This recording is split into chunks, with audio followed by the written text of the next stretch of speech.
4 acres, a red barn, and a low green meadow that catches the last light of the day. That's the photo that sold this land.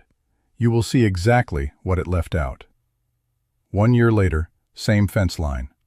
The grass hasn't grown back because it's standing in water. The postcard sells a dream. The puddle keeps score. This isn't a story about one bad seller. It's about 5 signs, and every one is cheap to check. Signs any buyer can check, standing on the property, before a single form gets signed. No romance here. No scare stories either. Just plain numbers, the kind no listing photo ever prints. 5 signs a plot will feed you badly. All 5 sit on the land before you ever move in.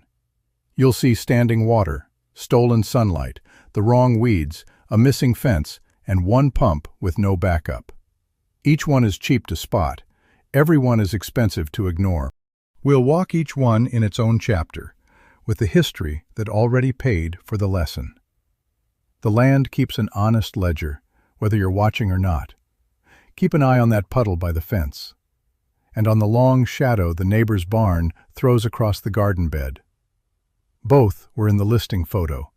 Neither was in the price. The first sign is already sitting in that puddle by the fence. Let's go stand in it. That first sign was already sitting in the puddle by the fence. Decorative, the listing said. Nobody tested it. The dream lot sits low and sheltered, tucked behind a windbreak of trees, safe from every storm. Low and sheltered also means water has nowhere to run. Gravity doesn't care about the view. Dig a 1-foot hole, fill it with water, and time it. Gone in under a day is fine ground. Still standing after 24 hours, and the clay underneath is telling you the truth. That's sign number 1, standing water, not a puddle. A verdict on the ground itself. The plants already know. Sedge and rush show up where nobody planted them, and they don't lie. Sedge in a lawn is a clue. Sedge in a garden bed is a warning. Fixing bad drainage means trenching, tiling, or trucking in fill dirt. Real money before a single seed goes in. Sign 1 is water that won't leave. Sign 2 is standing in the tree line, stealing light. Most vegetables need 6 hours of direct sun. A tree line or a neighbor's hill can quietly steal 4 or 5. Check the same bed at 9 in the morning, at noon, and again at 4. The shadow moves more than you think. Sign 2, stolen sun.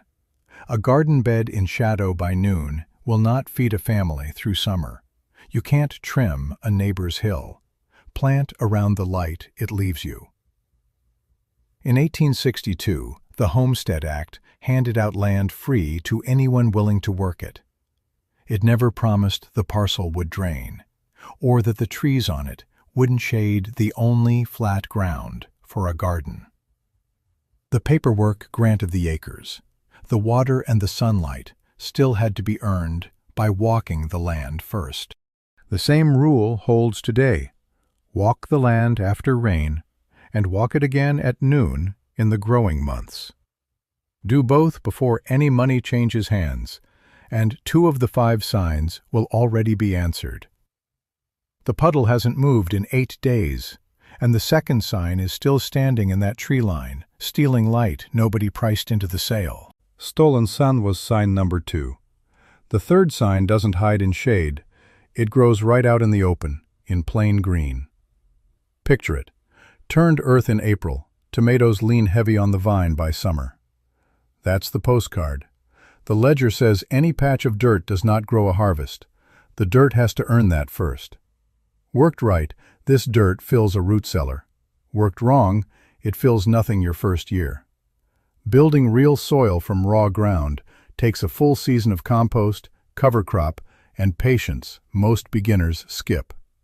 Skip that season, and the seed catalog lies to you twice, once in the photos, once in your yield.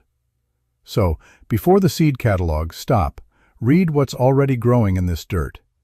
Sign number 3 isn't a soil test kit. It's sorrel and horsetail, spreading where nothing was planted. Sorrel thrives in sour, acidic ground. Horsetail marks thin, starved soil that's held water too long. too shallow. Both weeds cost nothing to read. A lab soil test costs money and days. The weeds tell you today for free. A field can look green and still be starving. Weeds don't lecture. They just keep growing where the truth is, whether anyone looks down or not. In the 1930s, the Dust Bowl proved what happens when nobody reads that warning at all. Deep plowing had stripped the native prairie grass that held that soil down for generations before the drought hit. The land had been signaling exhaustion for years.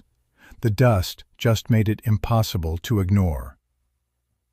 Sorrel in your garden is a smaller dust storm. Same warning, smaller scale. One season of compost, lime to sweeten sour ground, and cover crop turns thin soil workable, not instantly, but honestly. Read the weeds before you read the seed catalog. Sorrel and horsetail will tell you the truth for free. That's sign number 3. The next one won't show up in the dirt at all. It's sitting in the fence line, nobody finished. The weeds told the truth about the soil. The fence line is about to tell the truth about everything else. The listing photo sells you a quiet countryside, deer at the tree line, nothing that bites. Walk the fence line at dawn and find a packed deer path cutting straight through it. Kneel by the last post, and there's already a fresh burrow dug under it. Sign number 4, the fence that isn't there yet, and the animals that already know it. A listing photo shows the barn and the porch light, never the wildlife war that starts the week you move in. A proper perimeter for chickens and a garden runs a few $1,000s in posts, wire, and gates. Skip the perimeter to save money, and the bill just moves. A lost hen, a raided coop. No blood in this shot, just an empty coop and a lesson about the bill you skipped. This bill is older than any listing agent. States used to argue for a century over who owed it. Through most of the 1800s, open range law made the crop farmer fence animals out. That flipped state by state, and the cost of the boundary shifted onto whoever wanted animals out. The land never fenced itself. Somebody always paid in labor for that line. That's still the deal today. Fencing a quarter acre runs days of labor after the materials are bought.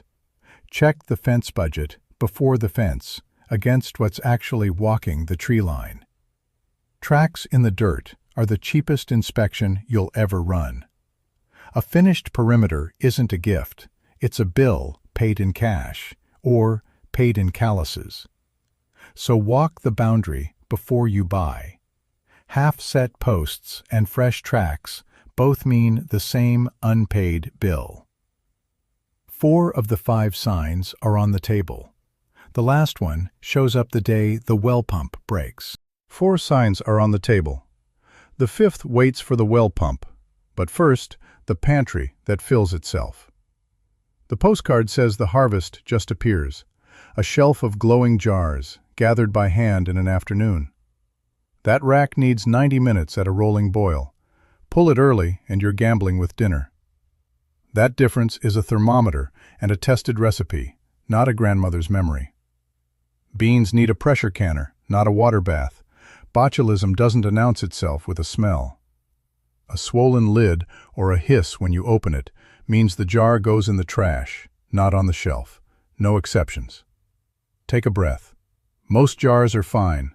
The rule exists for the one that isn't. Boiling to preserve food is old work. Nicholas Appert sealed jars and beat spoilage back in 1809. The method crossed the ocean into American kitchens within decades, long before anyone knew why boiling worked. Appert never knew about bacteria. He just knew boiled jars kept, and that fed a continent. That shelf still needs somewhere cold to sit. The postcard skips that half of the job. This cellar holds 38 degrees year-round without a single wire running to it. No thermometer, no dial, just depth of earth and a north-facing door, worked out by trial. Dig that cellar too shallow, and one hard freeze empties the shelf overnight. Which brings the ledger back. That notebook from the puddle now holds a real column of numbers. One column counts jars on the shelf. The other counts hours at the boiling pot. That one's honest.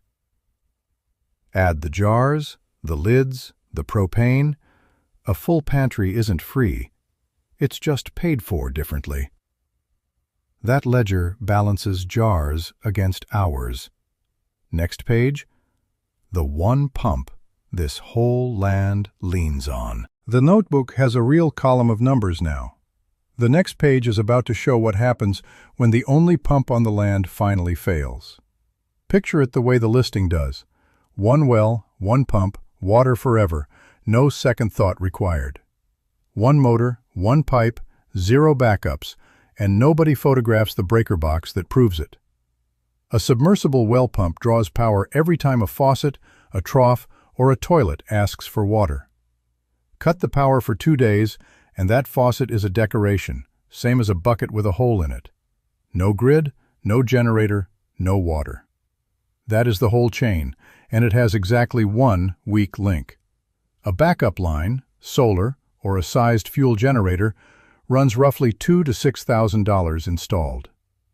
Most listings never mention that cost because the seller's pump has never once failed on their watch. One point of failure, one pump, one line. That is the whole sign. With quiet respect. In 1936, the opposite problem was real. Power never reached rural land alone.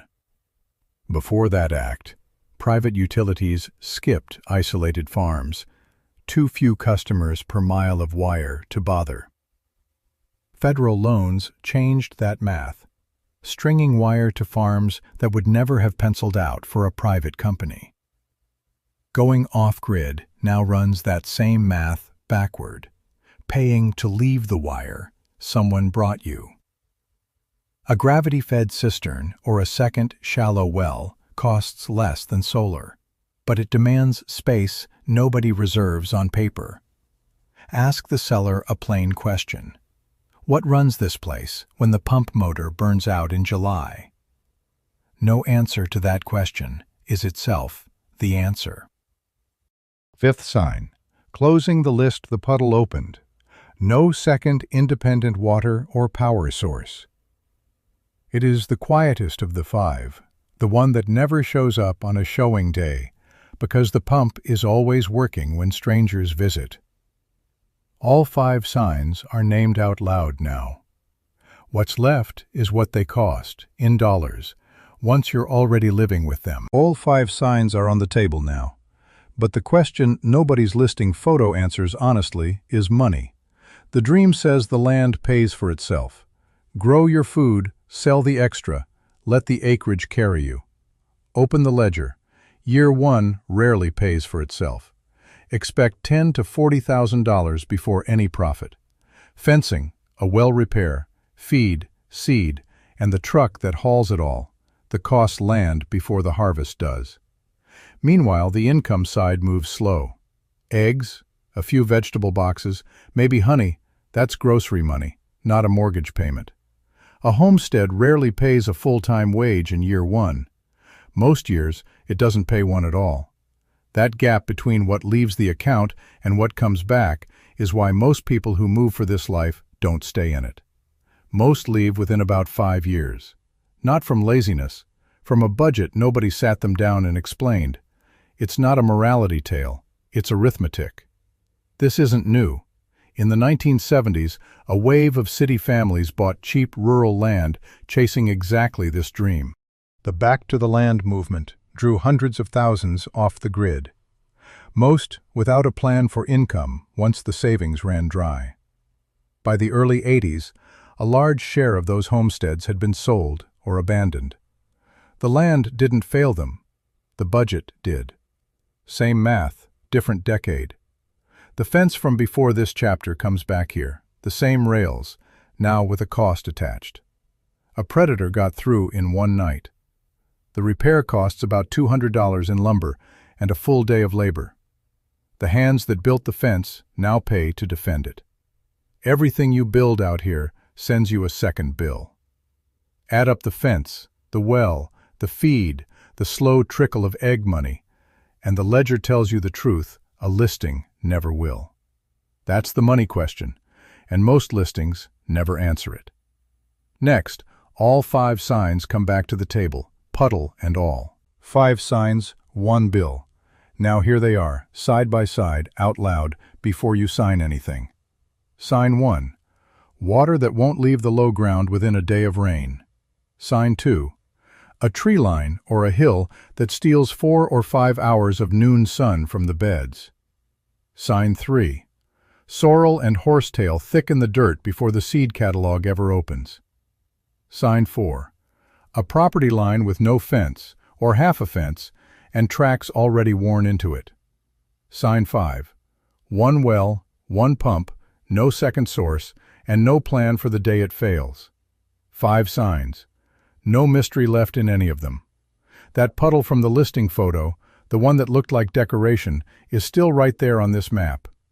Except now there's a drainage line dug from the puddle to the ditch, and the sedge hasn't come back this spring. That neighbor's barn shadow that looked so pretty in the sale photo, it's marked on this map too, with the beds moved 6 feet east of it.